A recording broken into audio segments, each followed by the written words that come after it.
esa columna.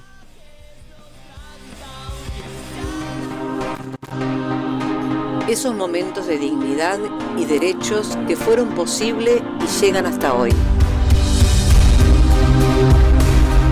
Las revoluciones en Sanos y Sanas de la Azotea.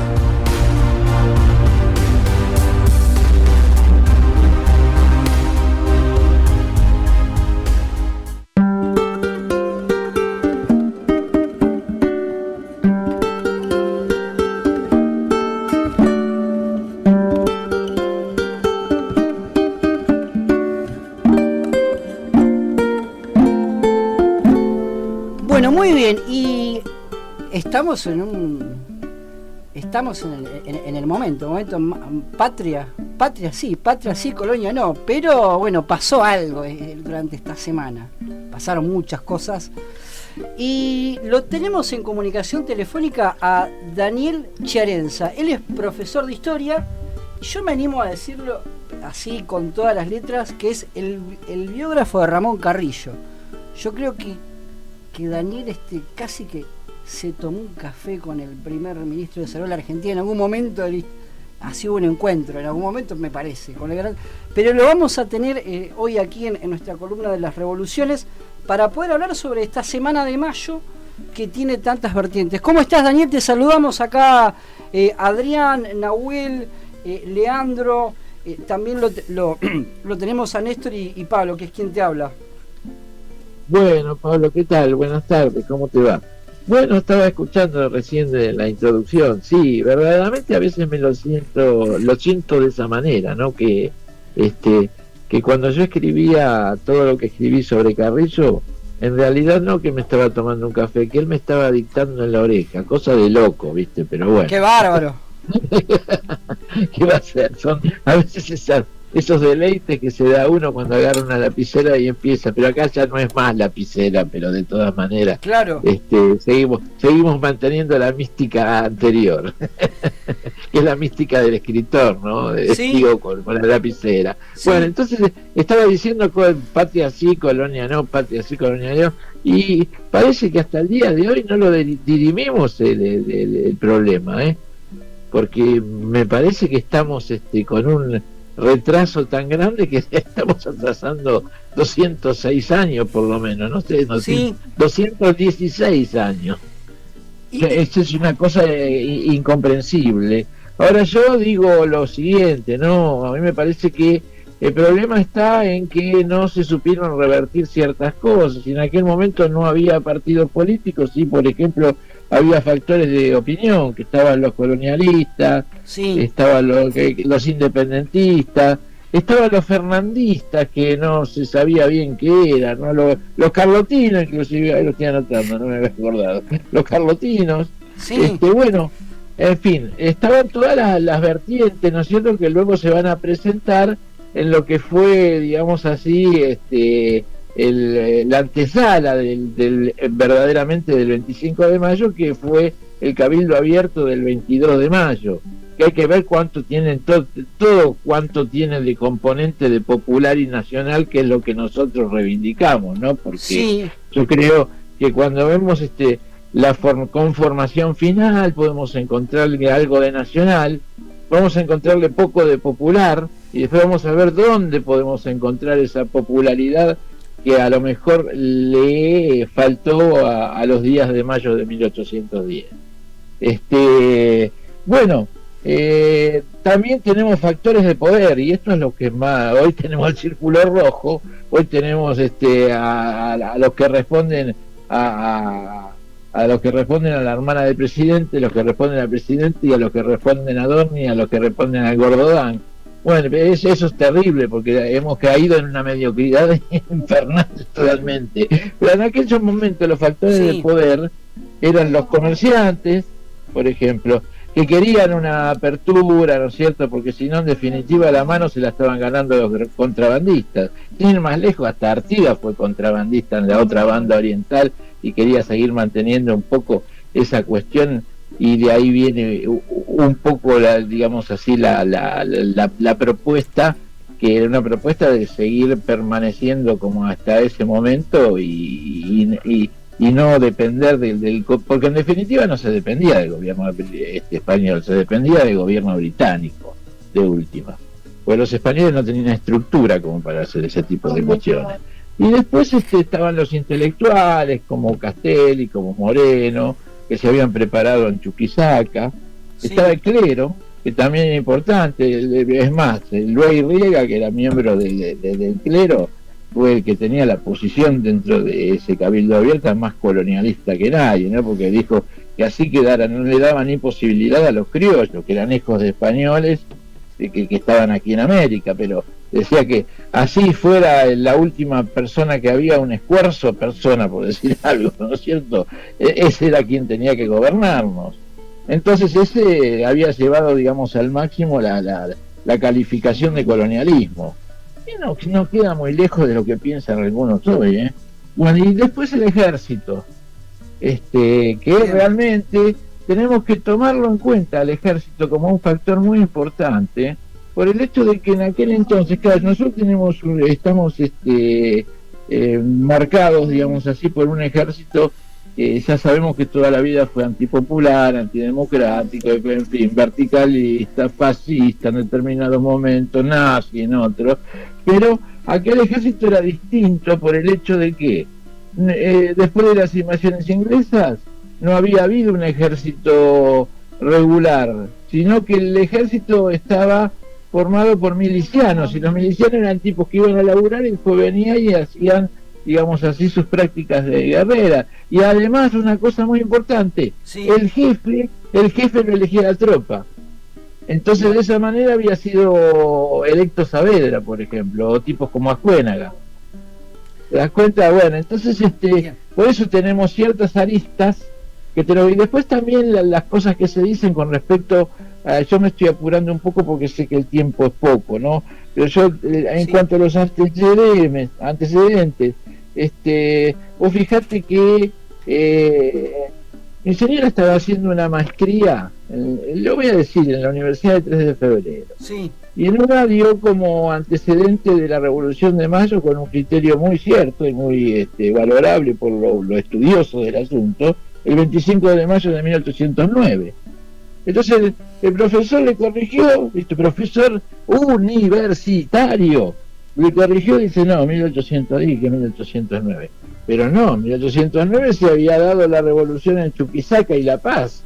La Junta Tuitiva, la primera junta que se forma fue ahí, ya que era el juntismo un sistema o un modelo de gobierno, reemplazando a las autoridades españolas que había sido derrotadas por los franceses, que estaba ocupada por Napoleón. Pero vos fijate que interesante, ¿no? Sí. Y después tenemos lo de Tupac Amaru. Sí, también. Es un antecedente más legítimo, ¿no? Porque hacía nada más que 30 años que a Tupac Amaru lo hubieran desmembrado de una forma muy simbólica, podemos decir que de esa manera era una forma de decir que habían desmembrado a América Latina, que es lo que después quiso decir de una manera muy teórica y muy intelectual alguien que ni se conoce, que es Manuel Ugarte prácticamente, sí, que fue el tipo que habló realmente con probidad sobre lo que iba a ser la patria grande y los Estados Unidos de Sudamérica. Y ahí sí que la cuestión hubiese sido distinta. O sea que, obviamente, esta es la historieta que nos cuentan, es una historieta que la han formulado para no formularla en estos términos que lo estoy formulando yo en este momento. No me cabe ninguna duda. Vos fijate que... Daniel, sí, ¿podemos pensar que fue un cambio de administración o que fue un momento importante de salir de España, o que fue una gran rebelión? Siempre está como en discusión si fue una gran rebelión, si fue una revolución, ¿no? Sí, que fue, inclusive alguno ha dicho de que quedaron tristes por separarse del rey, ¿no? Claro, bueno, él identificaba algunos sectores que todavía... Sí, si hay unos sectores que claro, querían seguir. Le piden perdón y quedaron tristes. Claro, sí, quedaron tristes, muy gracioso. No, angustiados quedaron, peor todavía que triste. Angustiados sí, son los que sentían una angustia, una cosita acá en el pecho, ¿no? Sí, somos jubilados docentes y no podemos llegar hasta el 20. Ahora los demás se angustian. Ah, la mierda. ¿Quién tiene que ir al psicólogo? ¿Ellos o nosotros? No sé. Claro. Bueno, la cuestión es la siguiente, que yo creo que fue realmente revolución, sí, le podemos llamar revolución, ¿cómo no? Porque revolución es un cambio drástico que se produce entre un sistema que ya estaba agotado, anquilosado y todo lo demás, por un modelo, podríamos decir, nuevo, que no estaba todavía demasiado definido, porque la única postura que lleva a la independencia concreta es la postura que tuvo en el Cabildo del 22 Castelli. Donde habla Castelli, sí, donde habla del silogismo de Chuquisaca, o sea, toma una figura de la filosofía, donde dice, es decir, hay tres premisas, ¿no? La premisa mayor, la premisa menor y la conclusión. La premisa mayor decía, y realmente con toda probidad, él decía que estos territorios, desde el asunto de que mal llamado descubrimiento de América, porque ¿quién nos descubrieron? Los indios a nosotros, nosotros los indios, qué sé yo. Bueno, la cuestión que el tema es que los territorios de América eran de la corona española, la corona castellana, ni siquiera pertenecían a Fernando VII, por ser, digamos así, el consorte de Isabel. Entonces, él partía de eso, decía, estos territorios pertenecen a la corona de España, vamos a ponerle, no de Castilla, de España. Segunda premisa, España está ocupada por los franceses. Conclusión, podemos autogobernarnos, así como se había formado en España una junta, luego una junta central, y después directamente un consejo de regencia. Cuando los rajaron a la isla de León directamente, ya no tenían ni un pedacito de España donde seguir convocando las sesiones, y bueno, fue un cambio, podríamos decir. Claro. Y ahí realmente, sí, pero todavía se tenían que valorar quiénes eran realmente los que iban a seguir el proyecto adelante, porque no olvidemos también que en ese cabildo hubo 450 invitaciones, de los cuales asistieron 250. Entonces, eso era el pueblo de Buenos Aires. Buenos Aires estaba compuesto por 40.000 habitantes ya, y hablo del área urbana.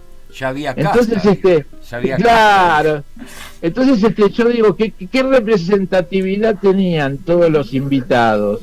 Porque no solamente los vecinos, también se metieron los otros, que era, digamos así, la burguesía comercial portuaria, como lo llama un poco Abelardo Ramos, era la pandilla del Barranco. La pandilla del Barranco. Bueno, eso, los pandilleros del Barranco eran nada más y nada menos que los estantes, eran los comerciantes, que eran como Martínez de Oz, por ejemplo. Martínez de Oz era un pulpero, no era un tipo que había heredado de los primeros que se asentaron en estas tierras, como Garay y todo lo demás.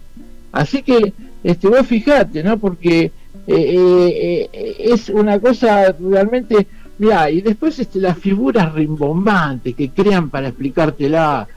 Mitre, por ejemplo, en su historia de la Argentina te dice que el reloj a las 22 horas del 22 de mayo de 1810, el reloj del Cabildo había dado su última hora al colonialismo español en América. Pero eso es una estupidez. Primero, que no había reloj en el Cabildo, ni nunca lo hubo, jamás. Yo digo estas cosas para entrar realmente en cuestiones absurdas, para que la gente entienda, nuestro pueblo vea, que no lo engañen más, en definitiva, te das cuenta, porque yo también puedo llegar a decir cualquier cosa si tengo atrás mío una cuestión importante, no como nosotros que somos un poco, digamos así, de cabotaje, por decirlo de alguna manera. Si yo llego a fundar como Mitre un diario que a mí me cubre las espaldas, con perdón de la palabra, digo lo que se me canta a las bolas, le hago pensar a la gente lo que quiero. Un poco ha pasado eso, ¿no? Con la historia mitista, de alguna forma, ¿no? Exactamente. Plagada de fake news. Claro, plagada de fake news ya desde el arranque. Desde el arranque. Sí, desde el arranque. Desde el arranque. Sí. Y había muy pocas Sí, personas que tuvieran ese claro. ímpetu, que no por nada era el primo de Castelli, era Sí. nada más y nada menos que Belgrano. Y Belgrano, cuando vino de estudiar tanto en la Universidad de Salamanca y todo eso en España, Sí. ya no era como cuando se había ido, ¿no? Era dejar hacer, dejar pasar. Sino un liberal a la violeta, podríamos decir, para no decir una mala palabra. Bueno, sino que realmente él sabía que los procesos productivos tienen valor siempre y cuando haya un valor agregado de trabajo. Y ahora, si querés, llegamos hasta la actualidad y vamos a decir, ¿cuándo este gobierno, por ejemplo, utilizó la palabra producción? ¿Cuándo utilizó la palabra industria? Estamos en una timba financiera y así queríamos salir, o sea, cometiendo los mismos errores que se cometieron 4 años atrás. No es posible, de ninguna manera. Vos fijate que sin llegar a decir que Perón era una maravilla, pero Perón, ¿sabés lo que decía? Decía que gobernar es dar empleo. Escúchame, sin ir más lejos, vamos a estudiar a Keynes, como dice Kicillof, vamos a estudiar a Keynes. Sí. Y Keynes yo lo he estudiado como tengo de estudiar el New Deal en Norteamérica y todo lo demás. ¿Qué dice ahí en el New Deal? Keynes, que hay que hacer obra pública, viejo, con el TVA, la Tennessee Valley, bueno, las obras del Valle del Tennessee para darle electricidad en forma completa a los Estados Unidos Norteamérica, energía en forma completa, y ya está, pagando buenos sueldos. Sí. No sé, viste, si esto, los mismos norteamericanos, los jueces, lo tomaron como socialismo y lo tomaron a mal. Es decir, están haciendo lo que están haciendo estos ignorantes, que creen que el keynesianismo es socialismo. No es socialismo. En todo caso, es una fase superior del capitalismo, que no es tampoco imperialismo, sino al revés. No les resultó el imperialismo, porque después todo lo que dependía de la United Fruit fueron uno a uno, fueron, digamos así, fueron saltando, ¿no es cierto? Fueron liberándose, aunque sea mentalmente, aunque no hayan podido a concretar algunas cosas. Daniel, y bueno, Daniel, se nos va a ir un cachetito el tiempo. Yo te propongo lo siguiente, porque quedaron un montón de cosas de esta Revolución de Mayo. La continuamos la semana que viene. Nos quedó Franche Beruti, el plan revolucionario de operaciones, varias cosas que creo que tienen que ver con este momento y también creo que me parece que también es muy importante, es que fue un momento muy importante, pero fueron muchos años que se tardó en declarar la independencia, ¿no? Que los muchachos no se querían ir, parece. Me parece que los españoles no se querían ir. Yo, si me permitís, Pablo, yo justo quería comentar eso.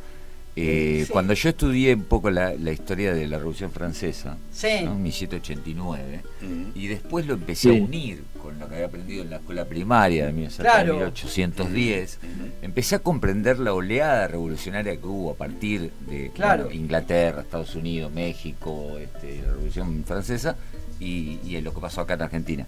A mí me gustaría también ver un poco qué opina el compañero respecto a la próxima semana, ¿no? Respecto de del vínculo que tiene una cosa con la otra, ¿no? Sí, no, yo quería terminar nada más que con esto, que la verdadera Revolución de Mayo, si es que la llamamos así, se concreta casi un año más tarde, pudiéndosele agregar el calificativo de popular.